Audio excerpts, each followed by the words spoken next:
أعوذ بالله من الشيطان الرجيم. بسم الله الرحمن الرحيم. الحمد لله رب العالمين الرحمن الرحيم. புகழனைத்தும் ஏக இறைவனாகிய அல்லாஹ் ஒருவனுக்கே.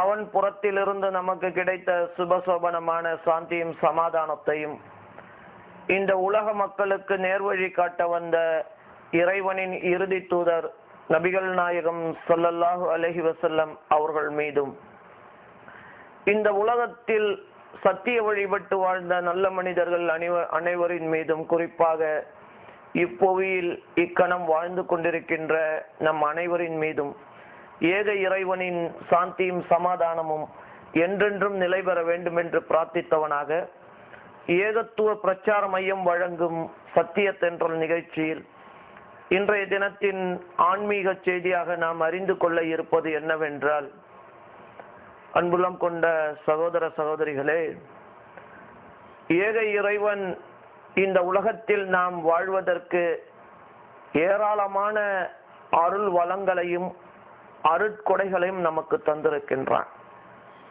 இந்த உலகத்தில் நாம் வாழ்கின்ற காலமெல்லாம் எந்தவித கஷ்டங்களும் இல்லாமல் இறைவனுடைய அனைத்து அருட்கொடைகளையும் பெற்று நாம் சந்தோஷமாக வாழ வேண்டும் என்பதற்காகத்தான் இறைவன் நிறைய அருட்கொடைகளை ஒவ்வொன்றையும் நாம் பார்த்தோமானால், சற்றே நாம் சிந்தித்து பார்த்தோமானால், நாம் வசிக்கின்ற பூமியாக இருக்கட்டும், நாம் உண்ணக்கூடிய உணவாக இருக்கட்டும், நமக்கு இன்பங்கள் தரக்கூடிய, நம்மை பரவசப்படுத்தக்கூடிய கண்களுக்கும் செவிக்கும் இன்னும் எத்தனையோ இன்பங்களையும் எத்தனையோ அருட்கொடைகளையும் இறைவன் நமக்கு தந்திருக்கின்றான். இறைவன் தன்னுடைய திருமறை திருக்குரானில் ஒரு இடத்தில் சொல்லும்போது கூறுகிறான், நீங்கள் உங்களுடைய இறைவனின் அருட்கொடைகளை எண்ண ஆரம்பித்தீர்களானால், அதாவது இறைவன் நமக்கு என்னென்னலாம் தந்திருக்கின்றான் இந்த உலகத்தில், சரி, அந்த அருட்கொடைகளுக்கு அதை எண்ணிக்கையில் கொண்டு வந்து அதற்கு ஏற்றாற்போல் நாம் இறைவனுக்கு நன்றி செலுத்துவோம் என்ற ஒரு நிலையில் நீங்கள் இறைவனின் அருட்கொடைகளை எண்ண ஆரம்பித்தீர்களானால் அது உங்களால் முடியாது. இறைவன் சொல்லுகின்றான், இறைவனுடைய அருள் வளங்களை அருட்கொடைகளை நீங்கள் எண்ண ஆரம்பித்தீர்களானால் அது உங்களால் ஒரு காலமும் முடியாது. அதற்காகத்தான் நீங்கள் நன்றி செலுத்த வேண்டும் என்றாலும் உங்களுடைய ஒரு வாழ்நாளோ இன்னும் எத்தனையோ வாழ்நாளோ ஆனாலும் உங்களால் இறைவனின் அருட்கொடைகளுக்கு நன்றி செலுத்தி மாளாது என்று இறைவன் தன்னுடைய வேதம் திருமறை திருக்குரானில் ஒரு இடத்தில் சொல்லி காட்டுகின்றான். அப்படிப்பட்ட அற்புதமான அருட்கொடைகளில் இறைவன் நமக்கு தந்ததுதான் நீர், தண்ணீர், நெருப்பு, வசிக்கின்ற இந்த நிலம். இதெல்லாம் என்ன? இறைவன் இந்த மனித குலத்திற்கு தந்த அற்புதமான அருட்கொடைகள். தண்ணீர் இல்லை என்றால் இன்றைக்கு நாம் வாழ முடியுமா? யோசித்து பாருங்கள். நம்முடைய உடலை தூய்மை செய்து கொள்வதற்கும் நம்முடைய உணவாகவும் அருந்துகின்ற நீர் இல்லை என்றால் எத்தனை நாளைக்கு வாழ முடியும்? யோசித்து பாருங்க. அருந்துகிற நீரை விடுங்கள், அந்த நீர் நாம் அருந்துகின்ற வகையில் இறைவன் எப்படி தந்திருக்கின்றான் யோசித்து பாருங்கள். இறைவன் சொல்லுகின்றான், மேகத்தில் இருந்து பொழிகின்ற நீரை நீங்கள் பார்த்திருக்கிறீர்களா? இறைவன் தன்னுடைய வேதம் திருமறை திருக்குரானில் ஒரு இடத்தில் சொல்லி காட்டுகின்றான், மேகத்திலிருந்து பொழிகின்ற நீரை நீங்கள் பார்த்திருக்கிறீர்களா? அதை நாம் தருகிறோமா அல்லது நீங்கள் உருவாக்குகிறீர்களா? இறைவன் கேட்கிறான். அந்த மேகத்து நீர் எப்படி நீங்கள் அருந்துவதற்கு ஏற்றதாக, உங்களுக்கு அது உங்களுடைய உடல்நிலைக்கு ஏற்றதாக அந்த மேகத்திலிருந்து நாம் இறக்குகின்ற நீரை பார்த்தீர்களா என்று இறைவன் கேட்டுவிட்டு சொல்கிறான், நாம் நாடி இருந்தால் அதை உப்பு நீராக மாற்றி இருப்போம். இறைவன் சொல்லி காட்டுகின்றான், அந்த மேகத்திலிருந்து இறங்குகின்ற நீரை நீங்கள் பார்த்தீர்களா? நாம் நாடி இருந்தால் அதை உப்பு நீராக மாற்றி இருப்போம், நீங்கள் என்ன செய்வீர்கள் என்று கேட்கின்றான். அந்த நீர் உப்பு நீராக மாறி இருந்தால் யோசித்து பாருங்கள். கடலில் இருக்கின்ற உப்பு நீரை அது எப்படி மேகங்களுக்கு சென்று அது நாம் குடிநீராக அது திரும்பி வருகிறது என்ற அற்புதத்தை நாம இன்னைக்கு பார்க்கின்றோம். அப்ப இந்த தண்ணீர் என்பது, நீர் என்பது இறைவனுடைய அருட்கொடைகளில் மிகப்பெரிய ஒரு அருட்கொடை மனித குலத்திற்கு. ஆனால் எதையெல்லாம் அருட்கொடைகளாக, அருள் வளங்களாக இறைவன் இந்த மனித குலத்திற்கு தந்தானோ அதையே சில நேரங்களில் மனிதர்களுக்கு சோதனைகளாக ஆக்கி விடுகிறான். இதாங்க நிதர்சனம். எதுவெல்லாம் இல்லாமல் நாம் உயிர் வாழ முடியாது என்று நினைக்கின்றோமோ, நீர் இல்லாமல் உயிர் வாழ முடியுமா? நெருப்பு இல்லாமல் உயிர் வாழ முடியுமா? யோசித்து பாருங்கள். இந்த பூமி நிலம் இல்லாமல் நாம் உயிர் வாழ முடியுமா? எங்கே போய் வாழ்வது? ஆக இந்த நீர், நிலம், நெருப்பு, இந்த அருட்கொடைகளை இறைவன் எந்த அளவிற்கு மனித குலத்திற்கு அத்தியாவசியமானதாக ஆக்கி வைத்தானோ அதே அத்தியாவசியமான இந்த மூன்றையும் பெரும் சோதனைகளாகவும் ஆக்கி வைத்திருக்கின்றான். எப்பொழுது சோதனைகளாக மாறுகிறது? அவன் அளவுக்கு அதிகமாக அதை இறைவன் தரும்போது. உதாரணத்திற்கு, மேகத்திலிருந்து பொழிகின்ற நீர் இல்லை என்றால், ஒரு மழை இல்லை என்றால் நாமெல்லாம் எவ்வளவு தத்தளிக்கின்றோம். மழை இல்லை, இந்த வருஷம் மழை இல்லை, விவசாயம் பொய்த்து விட்டது, குடிப்பதற்கு தண்ணீர் இல்லை, நீர் நிலைகள் எல்லாம் வற்றி விட்டது, இறைவா மழையை கொடு கேட்கின்றோம் இல்லையா? ஆக அந்த மழை என்பது எந்த அளவிற்கு நமக்கு ஒரு முக்கியத்துவமானதாக இருக்கின்றது.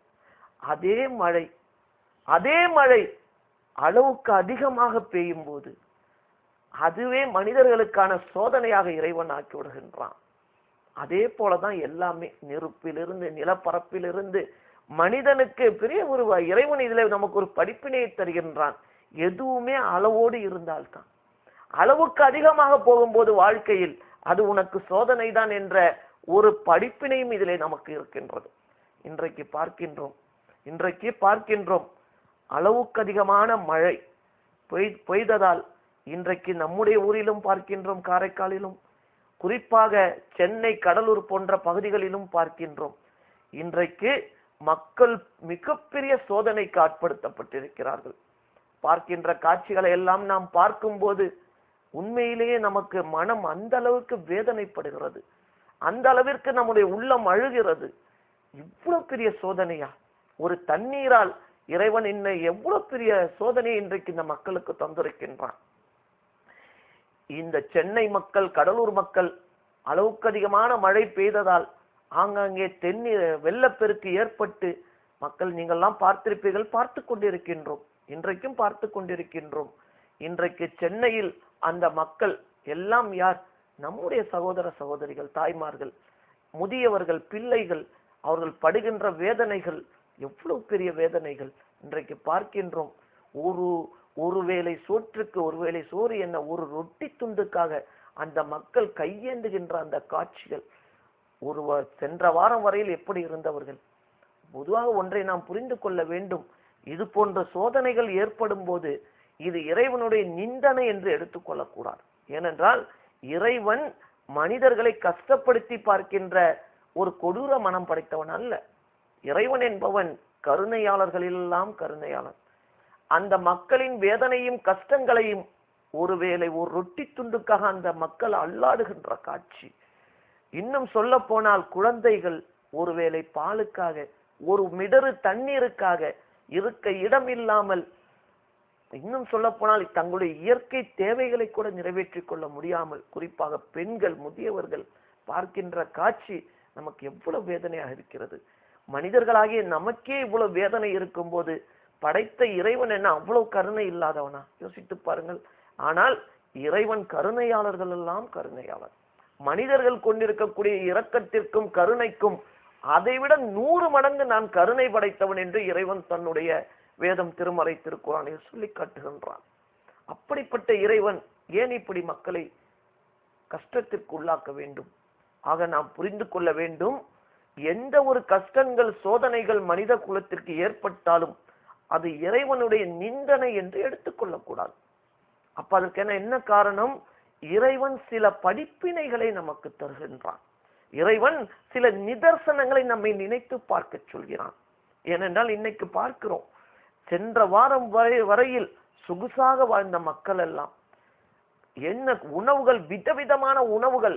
எந்த அளவிற்கு இறைவன் நமக்கான அருட்கொடைகளை தந்திருந்தான் என்றால், இருந்த இடத்திலிருந்து ஒரு தகவல் கொடுத்தால் போதும்.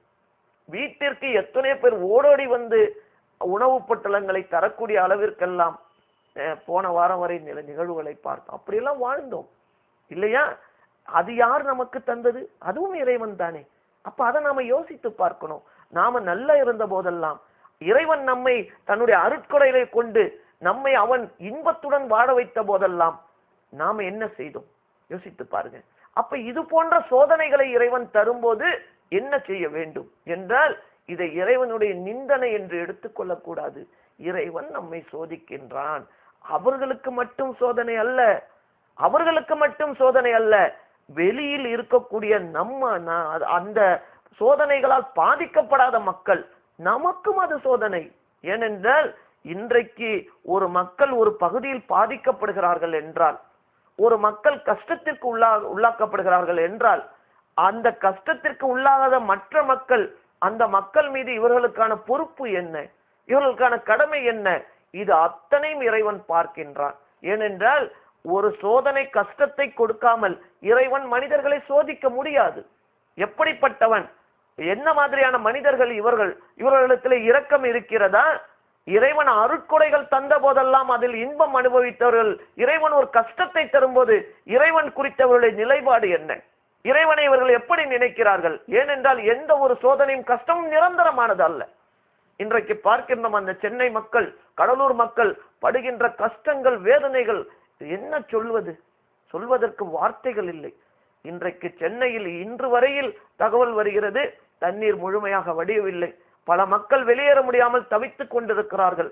அந்த கட்டத்தில் நம்மை உட்படுத்தி பார்க்கும்போதுதான் ஒரு சின்ன பிள்ளைகளுக்கு பிரசவம், கர்ப்பிணி பெண்கள், என்ன சொல்வது?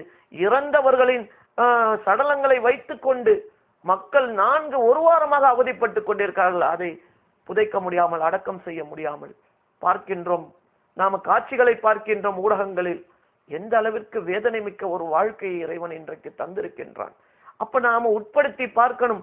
அந்த இடத்தில் நம்முடைய பிள்ளைகள் இருந்தால், அது நம்முடைய சகோதரிகள் ஒரு கர்ப்பிணியாக இருந்தால், நம்முடைய தாய்மார்கள் ஒரு கர்ப்பிணியாக இருந்தால் என்ன எவ்வளவு பெரிய கஷ்டம் யோசித்து பாருங்கள். அதே நம் வீட்டில் ஒரு இறப்பு நேர்ந்து விட்டால் அதை எப்படி சென்று நாம் அடக்கம் செய்வோம்? அப்ப அந்த மக்கள் படுகின்ற கஷ்டங்களை பார்க்கின்றோம். அப்ப இதில் இறைவன் இதில் சம்பந்தப்பட்டிருப்பேன். இறைவன் தான் அனைத்தையும் ஒன்றாக்குகின்றான். அப்ப நம்முடைய பொறுப்பும் கடமையும் என்ன யோசித்து பார்க்க வேண்டும். இன்றைக்கு நாம பார்க்கிறோம், இந்த மாதிரியான சூழ்நிலைகளில் அந்த மக்களுக்காக நாம் செய்ய வேண்டியது இரண்டு விஷயங்கள். இப்படி மனிதர்கள் இயற்கை சீற்றங்களால், இயற்கை பேரிடர்களால் ஒரு பகுதி மக்கள் அல்லலுறும் போது, கஷ்டப்படும் போது நாம் என்ன செய்ய வேண்டும்? அதுதான் இன்னைக்கு நாம தெரிந்து கொள்ள வேண்டும். இரண்டு விஷயங்களை நாம் மேற்கொள்ள வேண்டும். ஒன்று, முதலாவதாக ஒரு இறை நம்பிக்கையாளன் எப்படி நம்ப வேண்டும்? அருட்கொடைகளை தந்த இறைவன் தான் இந்த சோதனைகளையும் தந்திருக்கின்றான். இறைவனுடைய நாட்டம் இல்லாமல், இறைவனுடைய வல்லமைகளுக்கு அப்பாற்பட்டு இந்த உலகத்தில் எதுவும் நடக்காது என்பதை ஒரு இறை நம்பிக்கையாளன் மிக தீவிரமாக நம்ப வேண்டும். ஒரு இறைவன் சொல்லி காட்டுகின்றான், மரத்திலிருந்து ஒரு இலை விழுந்தாலும் அல்லது பூமிக்கு அடியில் ஒரு கடுகளவு இருந்தாலும் அது உங்கள் இறைவனுடைய கவனத்திற்கு அப்பாற்பட்டு கிடையாது. மரத்திலிருந்து ஒரு இலை உதிர்ந்து விழுவது என்றால் அது இறைவனுடைய கட்டளை கொண்டுதான் விழும் என்று இறைவன் தன்னுடைய வேதம், திருமறை, திருக்குரானில் ஒரு இடத்தில் சொல்லி காட்டுகின்றான். அப்ப இந்த உலகத்தில் எது நடந்தாலும் சரி, அது இறைவனுடைய கட்டளை விதிப்படிதான், இறைவனுடைய விதி, இறைவன் விதித்தது படிதான், இறைவன் விதிப்படிதான் நடக்கும் என்பதை முதலில் ஒரு இறை நம்பிக்கையாளன் ஆழ்ந்த மனதுடன் நம்பிக்கை கொள்ள வேண்டும். நான் இறை நம்பிக்கையாளர்களுக்கு சொல்லிக் கொண்டிருக்கின்றேன்.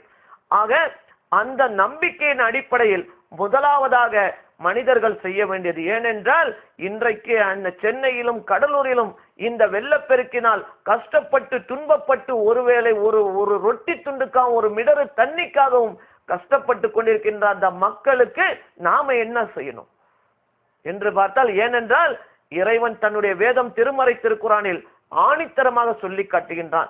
நீங்கள் மதங்களால் வேறுபட்டு இருந்தாலும், நீங்கள் பல சித்தாந்தங்களால் வேறுபட்டு இருந்தாலும், பல இறை கோட்பாடுகளால் வேறுபட்டிருந்தாலும் உண்மை என்னவென்றால் நீங்கள் அனைவரும் ஒரு தாய் தந்தையிலிருந்து வந்தவர்கள் தான்.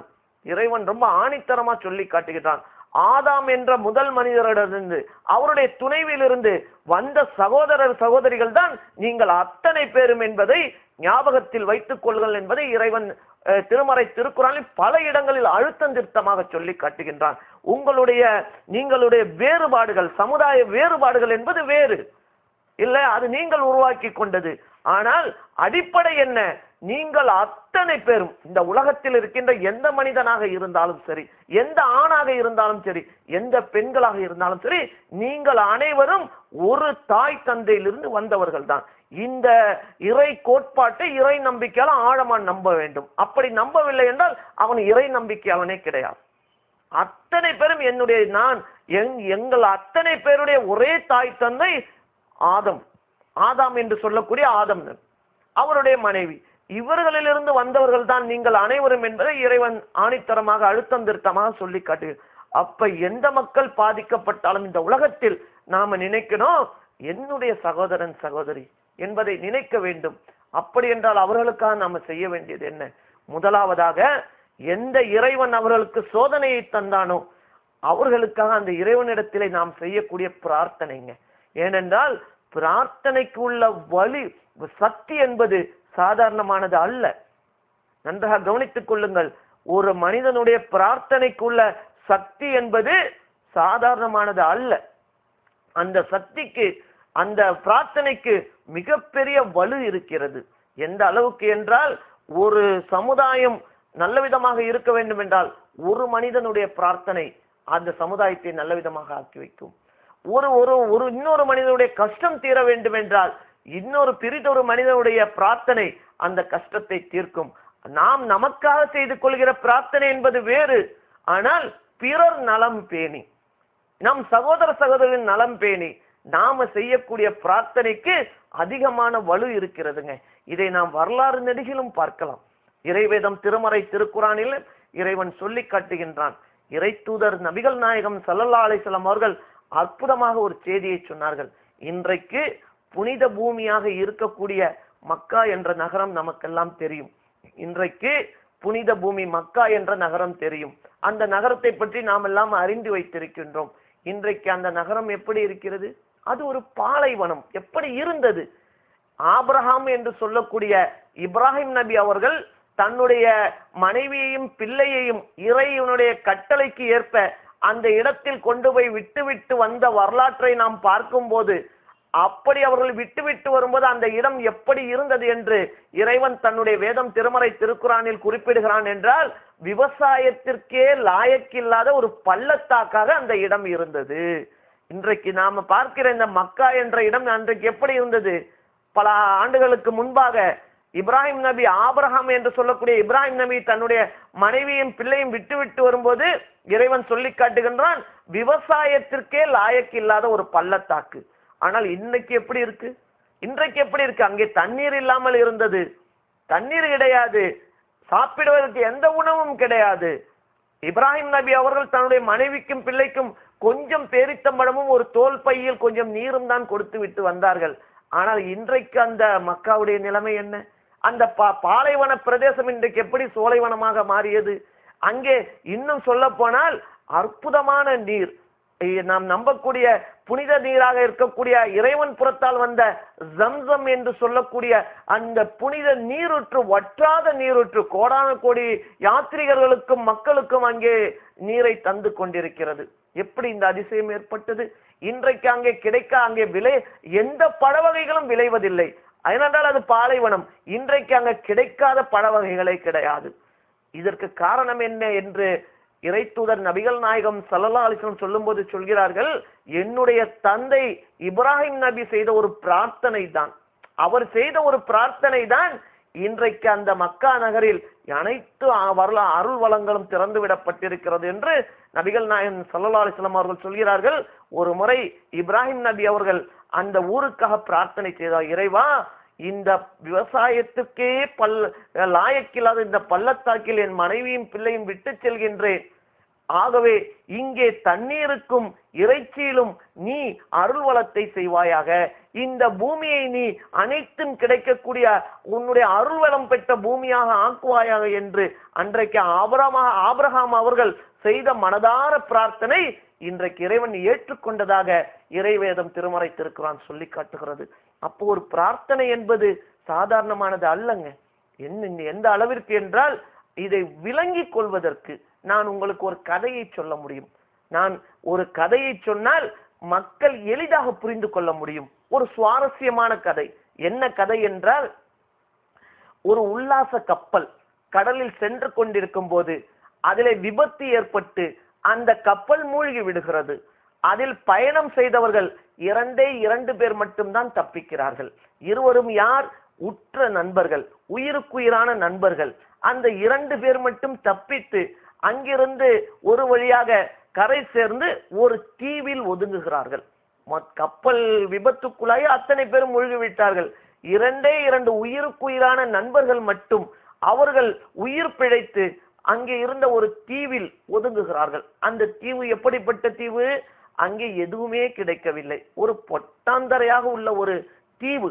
அந்த தீவில் உணவிற்கு எதுவும் இல்லை, ஒரு நிழலுக்கு எதுவும் இல்லை, வெறும் கட்டாந்தரையாக இருக்கக்கூடிய ஒரு தீவாக இருக்கிறது. அவர்கள் அந்த தீவில் ஒதுங்கியும் அவர்களுக்கு உயிர் வாழ்வதற்கு எந்த விதமான ஆதாரமும் அங்கே இல்லை. உடனே அந்த நிலையை பார்த்துவிட்டு 2 நண்பர்களும் ஒரு முடிவெடுக்கிறார்கள். ஒரு நண்பர் யார்? பெரிய பணக்காரர், செல்வந்தராக வாழ்ந்தவர். ஒரு நண்பர் யார்? இந்த ஊரில் உலகத்தில் வாழும்போது மிகப்பெரிய செல்வந்தர், பிறக்கும் போதே மிகப்பெரிய பணக்காரராக பிறந்தவர். அவரு உணவிற்காக கஷ்டப்பட்டதில்லை, இருப்பிடத்திற்காக கஷ்டப்பட்டதில்லை. தான் வாழ்ந்த காலம் எல்லாம் செல்வ செழிப்போடு வாழ்ந்தவர் ஒரு நண்பர். இன்னொரு நண்பர் எப்படி? அவர் பரம ஏழை, இந்த உலகத்தில் வாழ்ந்த காலம் எல்லாம் மிகவும் கஷ்டத்தில் வாழ்ந்தவர். இப்படி 2 நண்பர்கள். உடனே இந்த 2 பேரும் பேசி ஒரு முடிவெடுக்கிறார்கள். என்ன முடிவெடுக்கிறார்கள் என்றால், இறைவனை நம்புவதை தவிர இந்த தீவில் வேறு வழி இல்லை. ஆகவே நாம் சேர்ந்து இறைவனிடத்திலே பிரார்த்திப்பதை விட இருவரும் தனித்தனியாக பிரிந்து விடுவோம். நீ ஒரு பக்கம் சென்று விடு, நான் ஒரு பக்கம் சென்று விடுகிறேன். இருவரும் தனித்தனியாக இறைவனிடத்திலே பிரார்த்தனை செய்வோம். ஏனென்றால் யாருடைய பிரார்த்தனைக்கு சக்தி இருக்கிறது என்று பார்ப்போம். இறைவனிடத்திலே யாருடைய பிரார்த்தனைக்கு சக்தி இருக்கிறது என்று பார்ப்போம். ஆகவே நாம் தனித்தனியாக நம் தேவைகளை கேட்டு பிரார்த்தனை செய்வோம் என்று இருவரும் பிரிகி அந்த தீவிலேயே பிரிந்து விடுகிறார்கள். ஒருவர் ஒரு பக்கமும் இன்னொருவர் தூரத்தில் இன்னொரு பக்கமும் சென்று விடுகிறார். இந்த பணக்கார நண்பர் என்ன செய்கிறார்? இறைவனிடத்திலே பிரார்த்தனை புரிகிறார். இறைவா, இந்த தீவில் நாங்கள் மாட்டிக்கொண்டோம், எங்களுக்கு சாப்பிடவோ ஒதுங்க நிழலுக்கு மரம் கூட இல்லாத நிலை இருக்கிறது.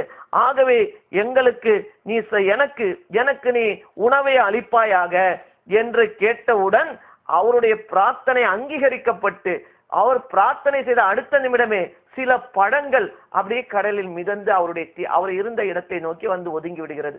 அந்த சுவையான பழங்களை எடுத்து சாப்பிட்டு விடுகிறார். உடனே அவரு இப்படியே சிறிது காலம் போனவுடன் அவருக்கு போர் அடிக்கிறது. உடனே அவர் என்ன நினைக்கிறார்? நாம் இங்கே தனியாக இருப்பதை விட நமக்கு ஒரு பெண் துணை, ஒரு மனைவி இருந்தால் நன்றாக இருக்குமே என்று நினைத்து இறைவனிடத்தில் அதை பிரார்த்தனையாக கேட்கிறார்.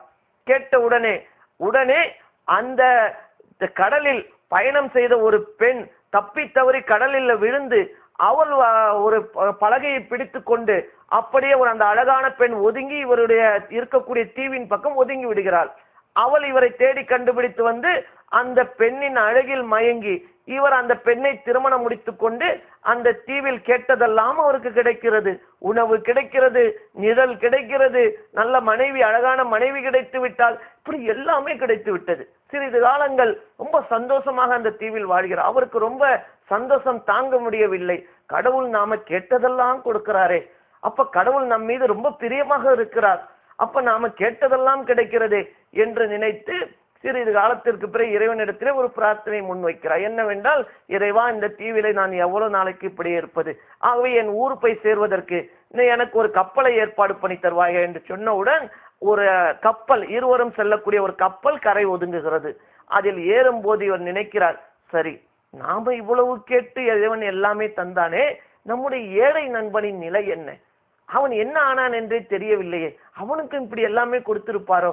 அவருக்கு கொஞ்சம் பொறாம கூட வருது. நாமளாவது செல்வ செழிப்பாக வாழ்ந்தவன், அவன் ஏழை தானே, அவனும் இது மாதிரி எல்லாம் பெற்றிருப்பானோ என்று நினைத்து கொண்டு சரி போவதற்கு முன்பாக அந்த நண்பனை பார்த்து விட்டு செல்வோம் என்று இவர் தன்னுடைய மனைவியும் அழைத்துக் கொண்டு அந்த நண்பனை பார்க்க செல்கிறார். பார்த்தால் அந்த நண்பன் மிகவும் இன்னும் மிக மோசமான நிலையில், சாப்பிடுவதற்கு உணவு இல்லாமல், பழங்கள் இல்லாமல், ஒதுங்குவதற்கு நிழல் இல்லாமல் ரொம்ப மோசமான நிலையில் இருக்கிறார். அவரை பார்த்தவுடன் இந்த பணக்கார நண்பர் கேட்கிறார், ஏன் நீ இறைவனிடத்துல எதுவும் பிரார்த்தனை எல்லாம் செய்யவில்லையா? நான் பிரார்த்தனை செய்து இறைவன் எனக்கு இவ்வளவு தந்திருக்கிறானே, ஏன் நீ இறைவனிடத்திலே அப்படி மனது ஒன்றி பிரார்த்தனை செய்யவில்லையா? அல்லது இறைவனுக்கு உன்னை பிடிக்கவில்லையா? உன்னுடைய பிரார்த்தனை நிறைவேறவே இல்லையா? என்ன நீ இவ்வளவு துரதிர்ஷ்ட மனிதனாக இருக்கிறாய் என்று அவர் கேட்கிறார். நீ எதுவுமே பிரார்த்தனை செய்யவில்லையா என்று கேட்டவுடன் அந்த ஏழை நண்பன் சொல்கிறான், இல்லை இல்லை, இறைவனிடத்திலே நான் ஒரே ஒரு பிரார்த்தனையை தான் முன்வைத்தேன், அதை இறைவன் எனக்கு நிவர்த்தி செய்து கொடுத்து விட்டான், நான் கேட்ட பிரார்த்தனையை இறைவன் எனக்கு தந்து விட்டான் என்று அந்த ஏழை நண்பன் சொல்கிறான். இவருக்கு ஆச்சரியம் தாங்க முடியவில்லை. என்ன நீ இவ்வளவு மோசமான நிலை, உண்பதற்கு உணவு இல்லாமல், எந்த வசதியும் இல்லாமல் குற்றிலும் கிளவிரமாக கிடக்கிறாய், ஆனால் இறைவன் உன்னுடைய பிரார்த்தனையை நிறைவேற்றி விட்டான், வைத்து விட்டான் என்று சொல்கிறாய், அப்படி நீ கேட்ட பிரார்த்தனை தான் என்னப்பா என்று கேட்கும் போது அந்த ஏழை நண்பன் சொல்கிறான், நீ என்னுடைய உயிருக்குயிரான நண்பன், நீ பிறக்கும் போதே செல்வ செழிப்பில் வளர்ந்தவன், ஒருவேளை உணவுக்காக நீ கஷ்டப்பட்டதே கிடையாது, இதை நான் சின்ன வயதிலிருந்தே பார்த்திருக்கிறேன். ஆனால் என் நிலை அப்படி அல்ல, நான் ஆரம்பத்திலிருந்தே கஷ்டங்களையே பட்டு பழகியவன், பல நாட்கள் உணவில்லாமல் இருந்தவன், இந்த நிலை எனக்கு புதியது அல்ல. ஆகவே நான் இறைவனிடத்துல கேட்ட ஒரே ஒரு பிரார்த்தனை, இறைவா என்னுடைய நண்பன், உயிருக்குயிரான இந்த நண்பன் வசதியாக வாழ்ந்து பழக்கப்பட்டவன், ஆதலால் நீ அவன் எதையெல்லாம் கேட்கிறானோ என் பொருட்டு அவனுக்கு எல்லாவற்றையும் கொடு, இந்த ஒரு பிரார்த்தனையைத்தான் நான் இறைவனிடத்துல கேட்டேன் என்று சொன்னவுடன் இந்த பணக்கார நண்பன் வெட்கி தலை உரிகிறான். ஆக இவன் நினைத்து கொண்டான் இவனுடைய பிரார்த்தனையினால் தான் எல்லாமே கிடைத்தது என்று. ஆனால் உண்மை என்ன? அந்த ஏழை நண்பன் இந்த பணக்கார நண்பனுக்காக கேட்ட அந்த பிரார்த்தனையை தான் இறைவன் நிறைவேற்றி வைத்தான். அப்ப நாம பார்க்கிறோம், எதற்காக இதை சொல்கிறேன் என்றால், பிரார்த்தனையின் வலிமை என்னன்னு நமக்கு தெரியணுங்க. குறிப்பாக அடுத்த மக்களுக்காக, நம் சகோதர சகோதரிகளுக்காக நாம் செய்யக்கூடிய பிரார்த்தனையின் வலிமை என்ன? ஆக இந்த கதையை நான் ஆழமா மனசுல பதிய வைத்துக் கொள்ளுங்கள். அதே போல ஆபிரகாம் நபி தான் வாழ்ந்த தன்னுடைய மனைவி பிள்ளைகளை விட்டு வந்த அந்த மக்கா நகருக்காக கேட்ட பிரார்த்தனைகளை இறைவன் நிறைவேற்றி வைத்திருக்கின்றான். அதே போல இன்னொரு சம்பவத்தையும் நாம் சொல்லி காட்டி, இந்த மழை சம்பந்தப்பட்ட அந்த சம்பவத்தின் பிரார்த்தனையின் வலிமை என்ன என்பதை ஒரு முறை நபிகள் நாயகம் ஸல்லல்லாஹு அலைஹி வஸல்லம் அவர்கள் ஒரு வெள்ளிக்கிழமை தொழுகைக்காக அந்த படிகளில் ஏறி சொற்பொழிவு நிகழ்த்தி கொண்டிருக்கும் போது மக்கள் எல்லாம் அமர்ந்திருக்கிறார்கள். அப்பொழுது ஒரு மனிதர், ஒரு கிராமத்து மனிதர் அவசரமாக உள்ளே நுழைகிறார், பதற்றத்துடன் நுழைகிறார். நுழைந்து நபிகள் நாயகம் ஸல்லல்லாஹு அலைஹி வஸல்லம் அவர்களிடத்தில் ஒரு கோரிக்கை வைக்கிறார். இறைத்தூதர் அவர்களே, எங்கள் பகுதிகளெல்லாம் மழையே இல்லை, மழை பொய்த்து விட்டது, நிலங்கள் எல்லாம் வறண்டு விட்டன, மக்கள் சாப்பாட்டிற்காக கஷ்டப்படுகிறார்கள், மக்கள் வறுமையினால் இருக்கிறார்கள், ஆகவே மழை வேண்டி எங்களுக்காக பிரார்த்தனை செய்யுங்கள் என்று கேட்டவுடன் இறைத்தூதர் நபிகள் நாயகம் ஸல்லல்லாஹு அலைஹி வஸல்லம் அவர்கள் அந்த நல்ல நாளில் இறைவனிடத்திலே மழைக்காக பிரார்த்தனை செய்கிறார். இறைவா, இந்த மனிதரின் கிராமம் மழை இல்லாமல் கஷ்டப்பட்டு கொண்டிருக்கிறது, மக்கள் எல்லாம் பஞ்சம் பசி பிணியில் இருக்கிறார்கள், ஆகவே மழையை பொழிய வைப்பாய், இந்த மதீனத்து நகரத்தில் மழையை பொழிய வைப்பாயாக என்று சொன்னவுடன் அப்போது மேகங்கள் திரண்டு மழை, கடுமையான மழை அந்த பகுதியில் பெய்கிறது. ஒரு வாரம் கழிகிறது, சரியான மழை. மழை என்றால் இப்போது பார்க்கிறோம் இல்லையா, சென்னையில் கடலூரில் பெய்து மக்கள் எல்லாம் கஷ்டப்படுகின்ற நிலை. இதே போல அடுத்த வாரம் வெள்ளிக்கிழமை இதே போல இறைத்தூதர் அவர்கள் சொற்பொழிவு நிகழ்த்தி கொண்டிருக்கும் போது அதே மனிதர் திரும்பி ஓடி வருகிறார். பதற்றத்துடன் ஓடி வந்து சொல்கிறார், இறைத்தூதர் அவர்களே, போதும் போதும், மழையின் வேகம் தாங்க முடியவில்லை, ஊரெல்லாம் வெள்ளக்காடாக ஆகிவிட்டது, பாதைகள் எல்லாம் துண்டிக்கப்பட்டு விட்டன, இந்த மழையினால் மக்கள் கஷ்டப்பட்டு கொண்டிருக்கிறார்கள், இந்த மழையை நிறுத்துவதற்கு இறைவனிடத்திலே பிரார்த்தனை செய்யுங்கள், இந்த கஷ்டங்களிலிருந்து எங்களை காப்பாற்றுவதற்கு இறைவனிடத்திலே பிரார்த்தனை செய்யுங்கள் என்று சொன்னவுடன் உடனே இறைத்தூதர் நபிகள் நாயகம் ஸல்லல்லாஹு அலைஹி வஸல்லம் அவர்கள் இறைவனிடத்திலே கையேந்துகிறார்கள். மனமுருகி பிரார்த்தனை செய்கிறார், இறைவா இந்த மழையை மக்களுக்கு நன்மை பயப்பதாக மாற்றி கொடு, இது மக்களுக்கு தீமை பயப்பதாக ஆக்கிவிடாதே, இந்த மழையை எங்கே பொழிந்தால் நன்மையோ அங்கே திருப்பி விடு, இந்த மழையை மேகங்களை அதை நோக்கி திருப்பி விடு இறைவா என்று அவர்கள் காடுகளிலும் மேடுகளிலும் கொண்டு இந்த மழையை பொழியச் செய், மக்கள் வசிக்கின்ற பகுதியில் மழை போதும், இந்த மழையினால் தீமைகளை கஷ்டங்களை சோதனைகளை தந்து விடாதே என்று பிரார்த்தித்தவுடன் அந்த மழை அப்படியே நின்று விடுகிறதாக நாம பார்க்கிறோம். ஆக இந்த பிரார்த்தனைக்கு உள்ள வலிமை என்ன என்பது நமக்கெல்லாம் தெரியும். நம்முடைய சொந்த வாழ்க்கையில் கூட சில பிரார்த்தனைகளின் வலிமையை நாம் அனுபவபூர்வமாக உணர்ந்தவர்களாகத்தான் இறை நம்பிக்கை கொண்ட அத்தனை மக்களும் இருக்கின்றோம். இப்போது நாம் என்ன செய்ய வேண்டும்? இந்த மக்களுக்காக, சென்னை மக்களுக்காக குறிப்பாக நாம் எல்லாம் பிரார்த்தனையில் ஈடுபட வேண்டும். இறைவா அந்த மக்களின் கஷ்டங்களை சீக்கிரம் போக்குவாயாக. அங்கே இப்போது கூட தகவல் வருகிறது, சீக்கிரம் மழை நீர் வற்றுதல் என்பது மிக மெதுவாகவே இருக்கிறது. அங்கே கால்நடைகள் இறந்து அதனால் ஏற்படக்கூடிய அந்த விளைவுகள், நோய்கள் ஆரம்பமாகின்றன, தண்ணீர் தேங்கி கிடக்கும் இடத்தில் சுகாதார கேடுகள் ஏற்படுகின்றன என்ற தகவல்கள் எல்லாம் அங்கிருந்து வந்து கொண்டிருக்கின்றன. ஆக குழந்தைகள், முதியவர்கள் மிகவும் கஷ்டத்திற்கு உள்ளாகி இருக்கிறார்கள். ஆகவே இப்ப நாம செய்ய வேண்டியது என்ன? முதல் விஷயம், அந்த மக்களுக்காக இறைவனிடத்திலே மனமுருகி பிரார்த்தனை செய்யுங்கள். இறைவா அங்கே போய் அந்த நிலையை சீக்கிரம், எப்படி நோவா காலத்தில் ஒரு வெள்ளப்பிரளயம் ஏற்பட்டு அந்த நூஹு நபி என்று சொல்லுகிறோம், இறைவேதம் திருமறை திருக்குரான் குறிப்பிடுகிற நூஹு நபி காலத்தில் ஏற்பட்ட வெள்ளப்பிரளயத்தின் வெள்ளத்தை நீ எவ்வளவு சீக்கிரம் வற்றச் செய்தாயோ அதே போல அந்த சென்னையில் உள்ள வெள்ளங்களை வற்றச் செய்வாயாக என்று நாம இறைவனிடத்திலே மனமுருகி பிரார்த்தனை செய்ய வேண்டும். முதல் விஷயம். அடுத்ததாக அந்த மக்களுக்காக நாம் செய்யக்கூடியது என்ன? அடுத்த உதவி என்ன? முதல் விஷயம் இறைவனிடத்திலே கேட்கக்கூடிய பிரார்த்தனை. அடுத்தது, இன்றைக்கு உடைமைகளை இழந்து, வீடுகளை இழந்து இன்றைக்கு பார்க்கின்றோம் செய்திகளை எல்லாம். பெரிய செல்வ செழிப்பில் வாழ்ந்தவர்கள் எல்லாம், கோடான கோடி ரூபாயில் வீடு கட்டி வாழ்ந்த மக்கள் எல்லாம் இன்றைக்கு தங்கவே முடியாத ஒரு இடத்தில் அவர்கள் கஷ்டப்பட்டு தங்க வைக்கப்பட்டிருக்கிறார்கள். பெரிய பெரிய கோடீஸ்வரனாக வாழ்ந்தவர்கள் எல்லாம் இன்றைக்கு எவ்வளவு பெரிய கஷ்டத்தில் போய் தங்கி இருக்கிறார்கள் என்பதெல்லாம் பார்க்கின்றோம். அப்ப அந்த மக்கள் இயல்பு வாழ்க்கை திரும்பினாலும் அவர்களுக்கான பொருளாதார உதவிகள், அவர்கள் இழந்ததையெல்லாம் ஓரளவுக்காவது பெற்றுக்கொள்ளக்கூடிய அளவில் நாம செய்ய வேண்டியதுதான். நம்மளாலான ஒரு உதவிகள், பொருளாதார உதவிகளை அந்த அரசாங்கம் ஒரு பக்கம் செய்யும், அரசாங்கமும் அவர்களுக்கான உதவியை செய்யும் என்பதில் மாற்று கருத்து இல்லை. ஆனால் இதை நாம் செய்யக்கூடிய ஒரு தர்மத்திற்கான வாய்ப்பாக எடுத்துக்கொள்ள வேண்டும். ஏனென்றால் ஒரு மனிதனுக்கு பொருளாதாரம் என்பது மிக மிக முக்கியம்ங்க. ஒரு மனிதன் தன்னுடைய பொருளாதாரத்தை எல்லாம் இழக்கும் போது அவனுக்கு நாம் பொருளாதாரத்தை தந்து கை தூக்கி விடுவதானே தர்மம் என்பது. அப்ப தர்மம் என்ற இதை இறை நம்பிக்கையாளர் எவ்வளவு நம்பிக்கை கொண்டிருக்கிறது. தர்மம் தலைகாக்கும் என்று சொல்வார்கள். அந்த தலைகாக்கக்கூடிய அந்த தர்மத்திற்கான வாய்ப்பு இன்னைக்கு நமக்கு கிடைத்திருக்கிறது. நம்மால் எந்த அளவு முடியுமோ அந்த அளவுக்கான உதவிகளை அந்த மக்களுக்காக நாம் நிறைய பொருளாதாரங்களாகவோ அல்லது அவர்களுக்கு பயன்படக்கூடிய பொருளாகவோ நிறைய செய்ய வேண்டிய கடமையும் பொறுப்பும் நமக்கு இருக்கிறது. காரணம், நாம் எல்லாம் ஒரு தாய் தந்தையிலிருந்து வந்தவர்கள். ஞாபகத்தில் வைத்துக் கொள்ளுங்கள், நாம் அனைவரும் யார்? ஒரு தாய். இந்த மனித நேயம், இந்த சகோதரத்துவம் ஒவ்வொரு மனிதனுக்கும் இருக்கணுங்க. இதைத்தான் நாம் அடிக்கடி வலியுறுத்துகின்றோம். ஆக இந்த சகோதரத்துவம் இருக்கணும். அப்பதான் இந்த உலகம் சுபீட்சமாக இருக்கும். மனித நேயம் இல்லாமல் என்ன ஒரு வாழ்க்கை? யோசித்து பாருங்கள். ஒரு மனிதனுக்கு உதவி செய்யாமல் நாம பாட்டுக்கு இருந்தோம்னா அது என்ன ஒரு வாழ்க்கை? அது என்ன மனிதம்? இப்ப யோசித்து பார்க்க வேண்டும். அடுத்ததாக அந்த மக்களுக்கு நாம் செய்ய வேண்டியது நம்மாலான பொருளாதார உதவிகள்.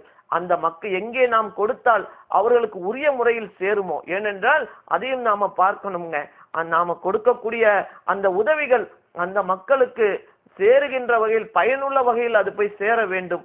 அப்படி அந்த மக்களுக்கான பொருளாதார உதவிகளை நாம் கொடுக்க வேண்டும். அதுதான் நமக்குள்ள அடுத்த கடமை. இதை நாம் பார்த்தோமானால் எந்த அளவிற்கு இதை நாம் எங்கிருந்து பெற வேண்டும் என்றால் இது இறை திருப்தியை பெற்ற ஒரு காரியம் என்பதை நாம் பார்க்க வேண்டும். இறைவன் தன்னுடைய வேதம், திருமறை, திருக்குரானில் நீங்கள் கொடுக்கக்கூடிய, அடுத்த மக்கள் கஷ்டப்படும் போது நீங்கள் கொடுக்கக்கூடிய தர்மத்தின் நிலை என்ன என்பதை இறைவன் ரொம்ப அற்புதமாக தன்னுடைய அருள்மறை திருக்குரானில் சொல்லி காட்டுகிறான். பாருங்கள், இறைவன் சொல்கின்றான் 2வது அத்தியாயத்தில், இறைவன் ரொம்ப அற்புதமாக 259வது வசனத்தில் இறைவன் சொல்லி காட்டுகிறான், மசலுல்லதீன.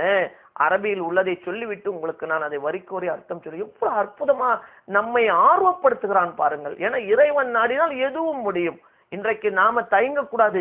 இந்த மக்களுக்கு நாம பொருளாதாரத்தை கொடுத்தால் நமக்கு எதுவும் கிடைக்காம போய்விடுமோ, நம்ம இடத்துல உள்ள பேங்க் பேலன்ஸ்ல கொஞ்சத்தை எடுத்து கொடுத்தால் அது ஒண்ணுமே இல்லாம அடுத்து நமக்கு குறைந்து விடுமோ, நாளைக்கு இவங்களுக்கு கொடுத்து விட்டு நாம என்ன செய்யறது, அப்படி எல்லாம் யோசிக்க கூடாது.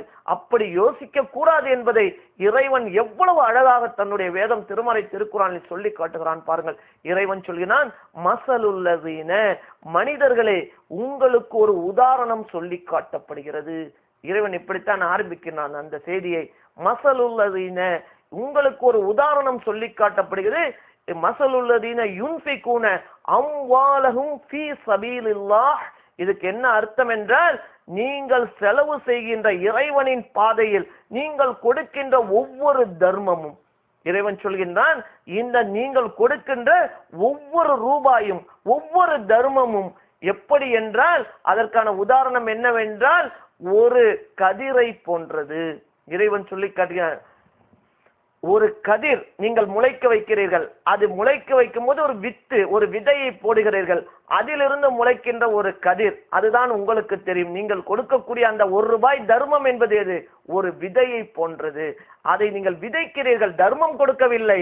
நாளைக்கு உங்களுக்கு பன்மடங்காக இறைவன் தரக்கூடிய ஒரு பொருளாதாரத்திற்கான ஒரு விதை தான் இன்றைக்கு நீங்கள் மற்றவர்கள் கஷ்டப்படும் போது கொடுக்கின்ற தர்மம் என்பது என்ற உதாரணத்தை இறைவன் சொல்கிறான். அந்த விதை போட்டவுடன் ஒரு கதிர் வருகிறது. அந்த கதிரிலிருந்து 7 வித்துக்கள் பிரிகிறது. அந்த 7 வித்துக்களிலும் 100 தானிய மணிகள். எப்படி ஒரு நீங்கள் போட்ட ஒரு விதையிலிருந்து ஒவ்வொரு 7 கதிரிலும் 100 தானிய மணிகளாக நீங்கள் பெற்றுக்கொள்வீர்களோ, அதே போலதான் இந்த தர்மத்திற்கான உதாரணம். இன்றைக்கு நீங்கள் ஒரு தொகை கொடுத்தால், ₹1 கொடுத்தால், நாளைக்கு இறைவன் அதை 700 மடங்காக உங்களுக்கு தருவான். இறைவனின் பொருத்தத்தை நாடி இது போன்ற கஷ்டப்படுபவர்களுக்கான பொருளாதார உதவிகளை செய்யுங்கள் என்பதை இறைவன் தன்னுடைய வேதம் திருமறை திருக்குறானில் இப்படி நமக்கு வலியுறுத்தி சொல்கின்றான். அதே போல ஒரு முறை கஷ்டப்படுபவர்கள், துன்பப்படுபவர்கள், உணவிற்கு இல்லாதவர்கள், உடைக்கு இல்லாதவர்கள் கஷ்டப்படும் போது நம்முடைய உள்ளம் எப்படி பாடுபட வேண்டும் என்பதை ஒரு இறை தூதரின் வாயிலாக இறைவன் நமக்கு சொல்லி காட்டுகிறான். ஒரு முறை நபிகள் நாயகம் ஸல்லல்லாஹு அலைஹி வஸல்லம் அவர்கள் தன்னுடைய பள்ளிவாசலில் அமர்ந்திருக்கும் போது, தோழர்களுடன் அமர்ந்திருக்கும் போது, முலர்குளம் என்று சொல்லக்கூடிய ஒரு குலத்தார், அந்த குலத்தார் யார்? ஒரு நாடோடி குலத்தார், முலர்குளம் என்று சொல்லப்படுவது. அந்த குலத்தார் கூட்டமாக பள்ளிவாசலுக்குள் நுழைகிறார்கள். அவர்களுடைய தோற்றம் எப்படி இருக்கிறது என்றால், பல நாட்கள் சாப்பிடாத நிலை, கந்தலான ஆடை, கண்கள் பஞ்சடைந்த நிலை, தலைமுடிகள் எல்லாம் அப்படியே பரட்டையாக, பல நாட்கள் கஷ்டப்பட்டு ஒரு சாப்பாடு இல்லாமல், உடுத்த உடை இல்லாமல், புழுதி படிந்த நிலையில் அழுக்காக அப்படியே அந்த மக்கள் கூட்டம், ஆண்கள், பெண்கள், குழந்தைகள் எல்லாம் உதவி தேடி பள்ளிவாசல் உள்ளே வருகிறார்கள். நபிகள் நாயகம் ஸல்லல்லாஹு அலைஹி வஸல்லம் அவர்கள் உட்கார்ந்து இருக்கிறார்கள். அவள் கேட்கிறார், இறை தூதர் அவர்களே, எங்கள் நிலைமையை பார்த்தீர்களா? எங்கள் நிலைமையை பார்த்தீர்களா? எப்படி நாங்கள் இருக்கிறோம் என்பதை, எங்களுடைய நிலை என்ன என்பதை எங்களுடைய தோற்றமே சொல்கிறேன், எங்களுக்கு உதவி செய்யுங்கள், வேறு யாரும் இல்லை உதவி செய்ய என்று சொன்னவுடன், அந்த தோற்றத்தை பார்த்தவுடன், ஆதாரபூர்வமாக உள்ள அந்த ஹதீஸ்களிலே அதை அப்படியே சொல்கிறேன் பாருங்கள். அதை பார்த்தவுடன் இறை தூதர் என்றைக்கும் இல்லாத அளவுக்கு அவர்களுக்கு அவருடைய கண்கள் எல்லாம் சிவந்து அப்படியே அழுகையினுடைய அவர்கள் அறிவிப்பு செய்கிறார்கள், மக்களே இவர்களை பார்த்தீர்களா? இவர்கள் எல்லாம் யார்? அப்போதுதான் இந்த வசனத்தை ஓதி காட்டுகிறார்கள். 4வது அத்தியாயத்தில், திருக்குறானின் 4வது அத்தியாயத்தில் முதல் வசனமாக வரக்கூடிய அந்த வசனத்தை சொல்லி காட்டுகிறார். நீங்கள் எல்லாம் யாரு தெரியுமா? ஒரு தாய் தந்தையிலிருந்து வந்தவர்கள். இன்றைக்கு அந்த கஷ்டப்பட்டு கொண்டிருக்கின்ற மக்கள் உங்களுடைய சகோதரன். நீங்கள் அப்படியே பின்ன போய் பார்த்தீங்கன்னா எல்லாம் ஒரே சகோதரர்கள். அப்போதான் இறை தூதர் இந்த வசனத்தை ஓதி காட்டுகிறார்கள். ஓதி காட்டிவிட்டு சொல்கிறார்கள், இந்த முலர்குலத்தார் இப்படி வந்து நிற்கிறார்களே, நீங்கள் எல்லாம் இங்கே உண்டு கழித்து சந்தோஷமாக இருக்கிறீர்கள், ஆனால் உங்கள் சகோதரரை பாருங்கள் எப்படி எல்லாம் வந்திருக்கிறார்கள். இந்த நிலை இவர்களுக்கு யார் ஏற்படுத்தியது? ஆக நீங்கள் இவர்களுக்கான பொருளாதார உதவியை வீட்டில் என்னென்ன இருக்கோ எடுத்துக்கொண்டு வந்து கொடுங்கள் என்று சொன்ன ஒரு வார்த்தை தான் அடுத்த நிமிடம் மக்கள் எல்லாம் ஓடுகிறார்கள். அவர்களே வறுமையில் தான் இருக்கிறார்கள். வீட்டில் இருந்த பேரித்தம்பழங்கள், துணிமணிகள், என்னென்ன இருக்கோ கொண்டு வந்து ஒரு 5 நிமிடத்தில் அந்த பள்ளிவாசலை நிறைத்து விடுகிறார்கள். அதையெல்லாம் எடுத்து அந்த மக்களுக்கு கொடுத்து அவர்கள் ஆர்வத்துடன் ஆசையாக அந்த உணவுகளை உண்டு உடைகளை அணிந்து கொண்டவுடன் தான் இறை தூதரின் முகத்திலே நாங்கள் ஒரு பிரகாசத்தை பார்த்தோம் என்று அந்த நபித்தோழர் அறிவிக்கக்கூடிய இந்த செய்தியை புகாரி ஹதீஸ் பொன்மொழி நபிகள் நாயகம் ஸல்லல்லாஹு அலைஹி வஸல்லம் பொன்மொழி புத்தகத்தில் நாம ஆதாரபூர்வமான செய்தியாக நாம பார்க்கிறோம். அப்ப இன்றைக்கு நாம என்ன செய்யணும், எதற்காக நாம் இதை வலியுறுத்தி சொல்கிறோம் என்றால், இறைவன் நம் அனைவரையும் காப்பாற்றட்டும், எல்லா மக்களையும் காப்பாற்றட்டும். இன்றைக்கு சென்னை மக்களுக்கு ஏற்பட்ட கதி நாளைக்கு இறைவன் நமக்கு ஏற்படுத்த மாட்டான் என்பது என்ன நிச்சயம்? யோசித்து பாருங்கள். ஏனென்றால் இப்படிதாங்க யோசிக்கணும். இன்னைக்கு அந்த மக்கள் கஷ்டப்பட்டு கொண்டிருக்கிறார்கள். ஆக அவர்களுக்காக நாம் செய்ய வேண்டியது பிரார்த்தனை செய்யுங்கள், இறைவனிடத்திலே கையேந்தி பிரார்த்தனை செய்யுங்கள். சீக்கிரம், எவ்வளவு சீக்கிரம் முடியுதோ அந்த மக்களுக்கான இயல்பு வாழ்க்கை திரும்பட்டும். கஷ்டப்பட்டவர்கள், துன்பப்பட்டவர்கள் ஒரு ரொட்டி துண்டுக்காக அப்படியே வேதனையாக இருக்கிறது. அவர்கள் மொட்டை மாடியில் நின்று கொண்டு கையேந்துகின்ற அந்த காட்சிகளை எல்லாம் நாம பார்க்கிறோம். ஆக அன்பு சார்ந்த மக்களை அவர்களுக்காக பிரார்த்தனை செய்யுங்கள். உங்களால் எந்தெந்த வழிகள் எப்படியெல்லாம் அவர்களுக்காக, கடலூர் மக்களுக்கும் சேர்த்து சொல்கிறேன், அங்கேயும் பாதிப்புகள் மிக அதிகமாக இருக்கிறது. அவர்களுக்கும் உங்களால் என்ன முடியுமோ அந்த பொருளாதார உதவிகளை சரியான முறையில் சேரக்கூடிய வகையில் அந்த பொருளாதார உதவிகளை அவர்களுக்காக கொடுங்கள். இறைவன் நம் மக்கள் அனைவரையும் காப்பாற்றட்டும். காரணம், இறைவன் கொடூரமானவன் அல்ல, இறைவன் மக்களை கஷ்டப்படுத்தி பார்ப்பவன் அல்ல, இறைவன் கருணையாளர்கள் எல்லாம் கருணையாளர். ஆகவே இந்த நேரத்தில் சொல்லக்கூடிய இந்த செய்திதான் மிக பொருத்தமாக இருக்கும் என்பதால் நான் சொல்கின்றேன், மக்களை எல்லாருக்கும் பிரார்த்தனை செய்யுங்கள். இறைவன் நம் அனைவரையும் சிறப்பாக்கி நல்ல வாழ்க்கை வாழ வைக்கட்டும் என்று கூறி உரையை நிறைவு செய்கிறேன். வாஹிர் தாவானா அனில் அல்ஹம்துலில்லாஹி ரப்பில் ஆலமீன். அஸ்ஸலாமு அலைக்கும் வரஹ்மத்துல்லாஹி வபரகாத்துஹு.